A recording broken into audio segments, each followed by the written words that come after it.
আপনি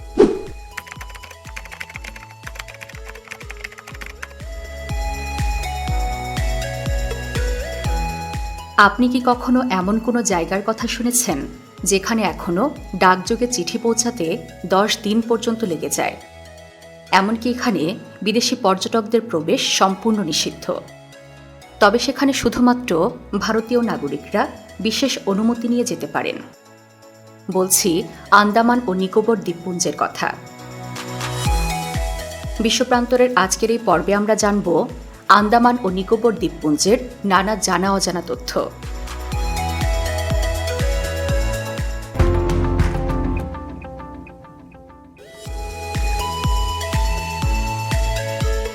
চট্টগ্রামের উপকূলীয় এলাকা থেকে প্রায় 1200 কিলোমিটার দক্ষিণ পূর্বে এবং ভারতের চেন্নাই থেকে প্রায় 1200 কিলোমিটার পূর্বে বঙ্গোপসাগরের বুকে অবস্থিত মনোরম দ্বীপপুঞ্জ আন্দামান ও নিকোবর। প্রায় 582টি দ্বীপ নিয়ে গঠিত এই দ্বীপপুঞ্জের মোট আয়তন প্রায় 8250 বর্গ কিলোমিটার। তবে অবাক করা বিষয় হল এই দ্বীপগুলোর মধ্যে প্রায় 38টি দ্বীপে মানুষ বসবাস করে, আর বাকি দ্বীপগুলো আজও জনমানবহীন, নিস্তব্ধ এবং রহস্যময়। নাম শুনেই বোঝা যাচ্ছে আন্দামান ও নিকোবর দ্বীপপুঞ্জ মূলত দুটি প্রধান ভাগে বিভক্ত। আন্দামান ও নিকোবর নামক এই দুই অংশের মধ্যে অবস্থিত 10 ডিগ্রি চ্যানেল নামক গভীর সমুদ্র চ্যানেলটি তাদের ভৌগোলিকভাবে পৃথক করেছে। আন্দামান দ্বীপপুঞ্জ তুলনামূলকভাবে বড় ও জনবহুল, আর নিকোবর দ্বীপপুঞ্জ অপেক্ষাকৃত ছোট এবং কম জনবসতিপূর্ণ। দক্ষিণ আন্দামানের মনোরম পরিবেশে অবস্থিত পোর্ট ব্লেয়ার শহর এই কেন্দ্রশাসিত অঞ্চলের রাজধানী হিসেবে পরিচিত। প্রশাসনিক ও পর্যটন উভয় ক্ষেত্রেই পোর্ট ব্লেয়ার শহরটি প্রধান কেন্দ্র হিসেবে কাজ করে। আন্দামান ও নিকোবরের জলবায়ু উষ্ণমণ্ডলীয়, অর্থাৎ এখানে সারা বছরই গরম ও আর্দ্র আবহাওয়া বিরাজ করে। মে থেকে ডিসেম্বর পর্যন্ত এখানে প্রচুর বৃষ্টিপাত হয়, যা এখানে একরকম বৃষ্টির রাজত্ব নামেই পরিচিত।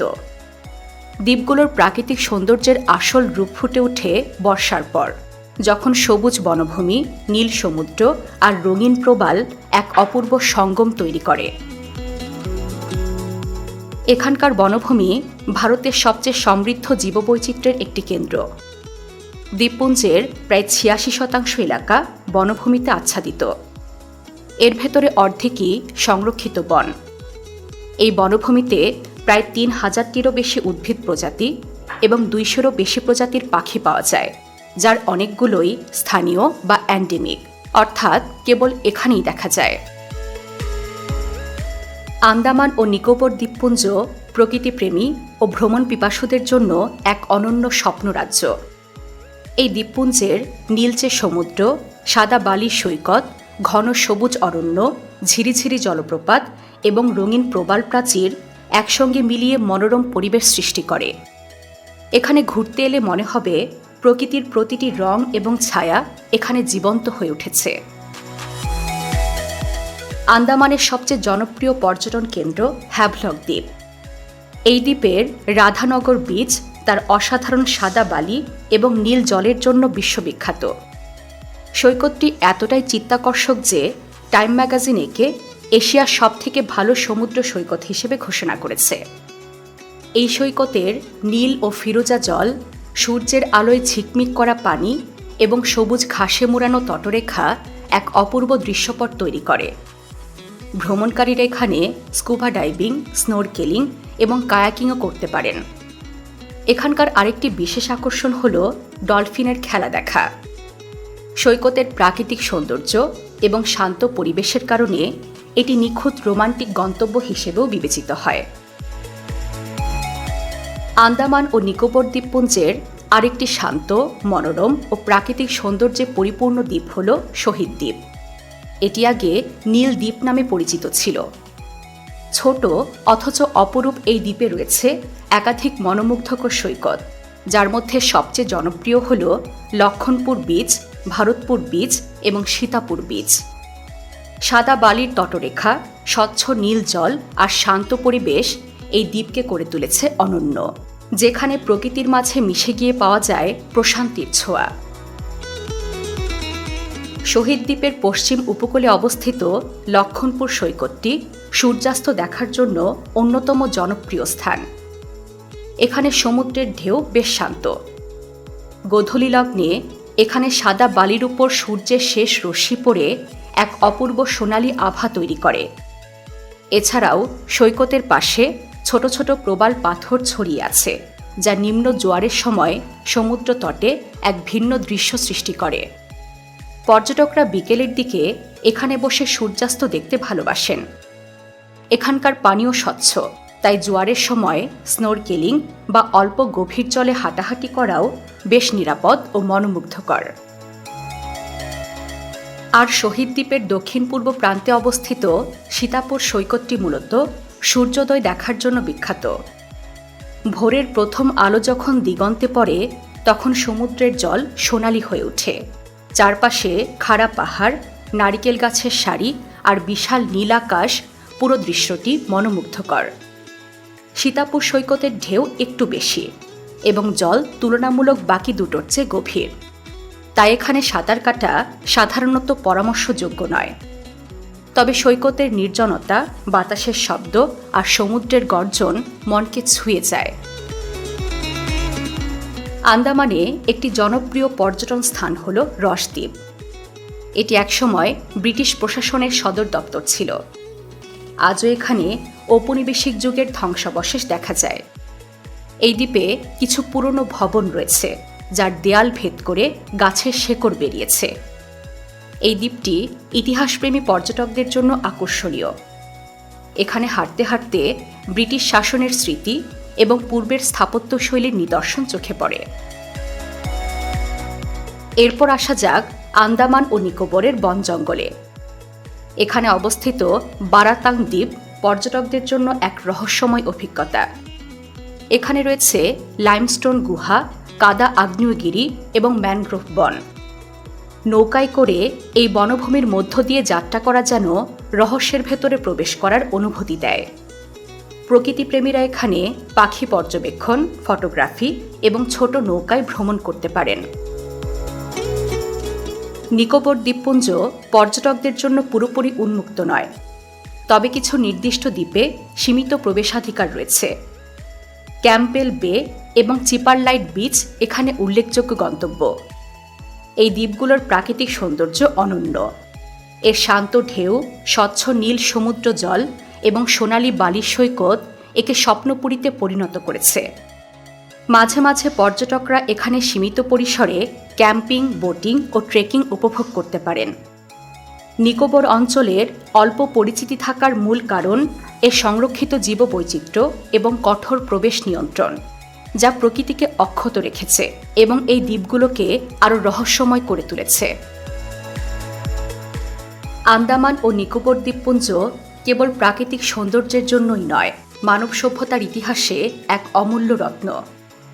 প্রায় 14 কোটি বছর আগে মিয়ানমার থেকে ইন্দোনেশিয়া পর্যন্ত বিস্তৃত বিশাল ভূমিখণ্ডের সম্প্রসারিত অংশ হিসেবে জন্ম নেয় এই দ্বীপপুঞ্জ।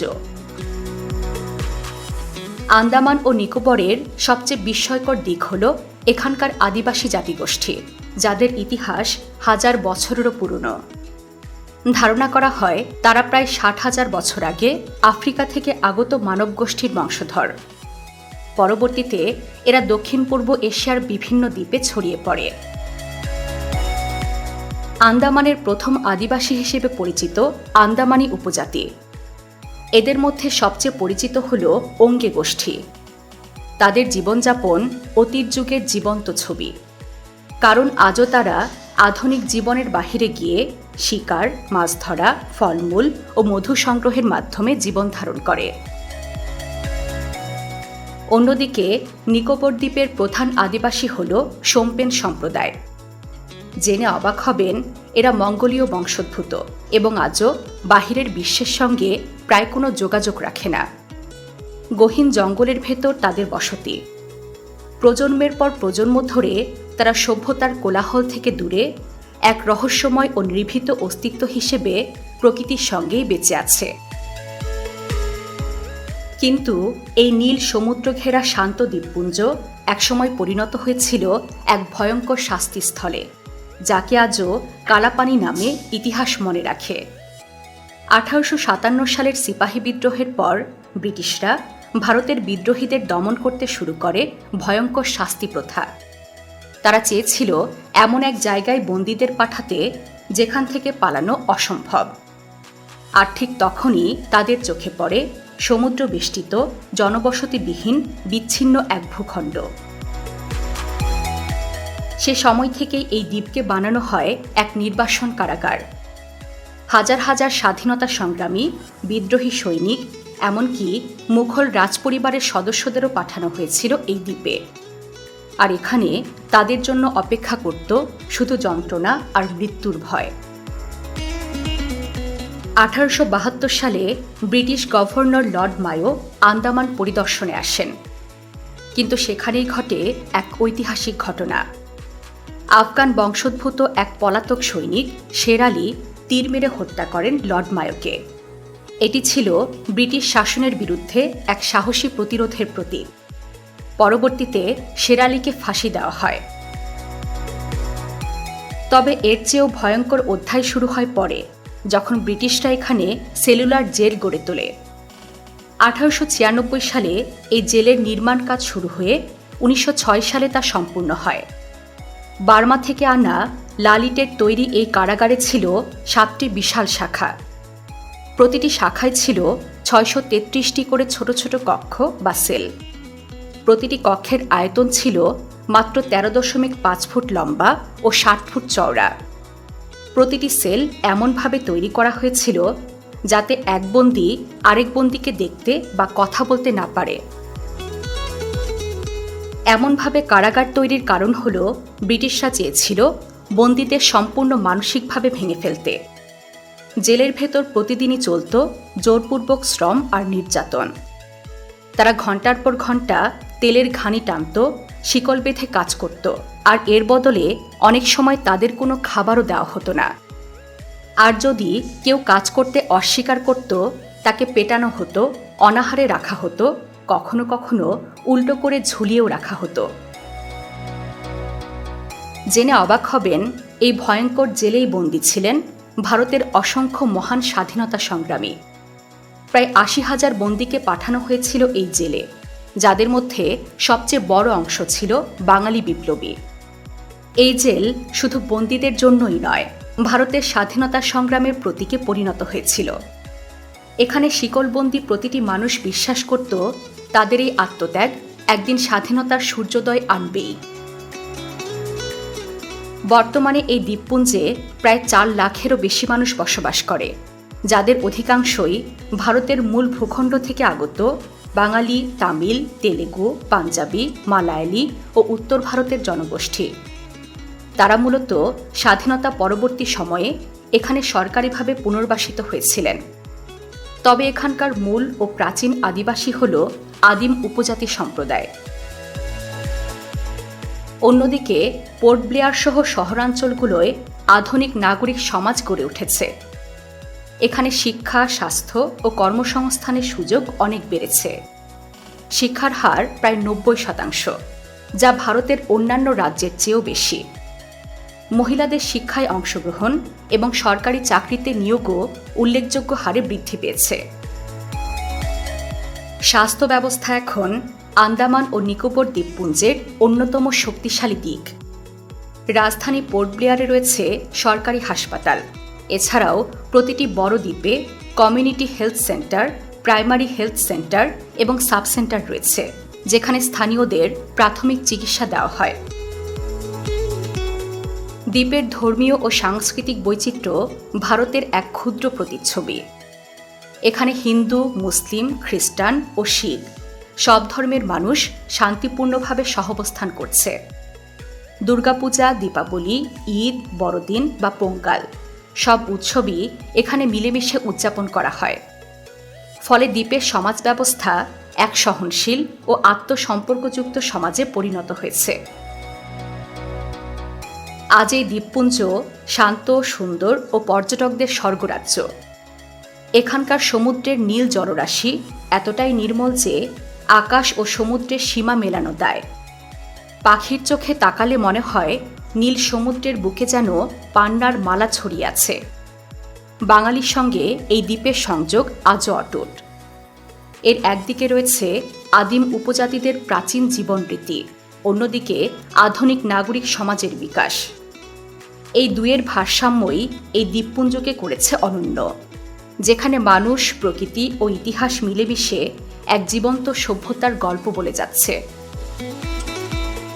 বিশ্বের নানা প্রান্তে ছড়িয়ে থাকা এমন জানা অজানা তথ্য জানতে সাবস্ক্রাইব করুন বিশ্বপ্রান্তরে।